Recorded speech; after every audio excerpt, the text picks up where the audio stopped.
Hello, everybody. Welcome to this new episode titled the Vlogmas Python episode.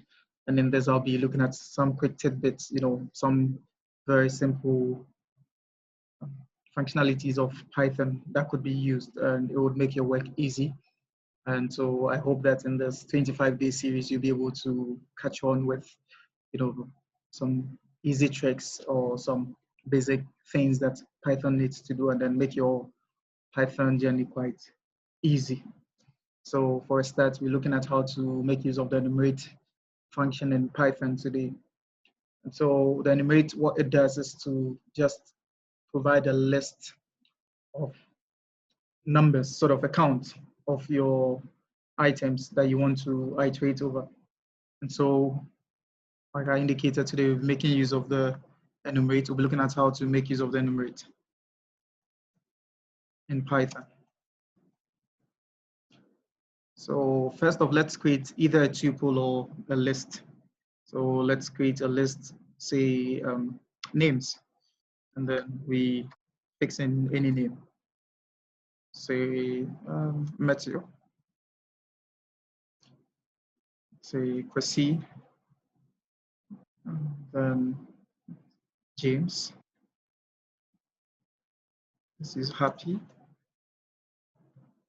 Let's see, say Gloria, say Ellie,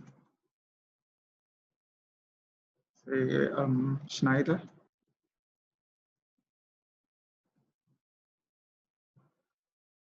Billy, Esther, Ruth. Or I just want to add a whole list. So let's end probably with Akosia.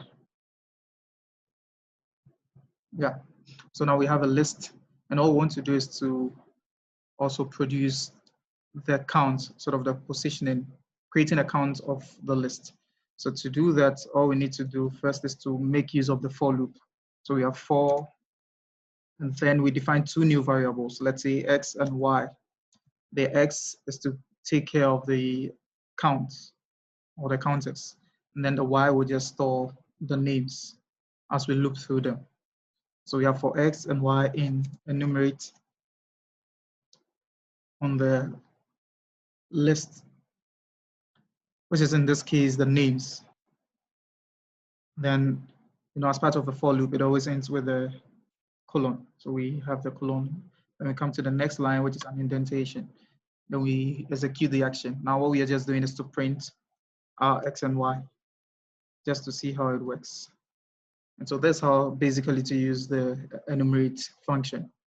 So if I run this, you should see counters on the left. So if you check the console, we have counters on the left and then the names on the right, and it's looped through one after the other.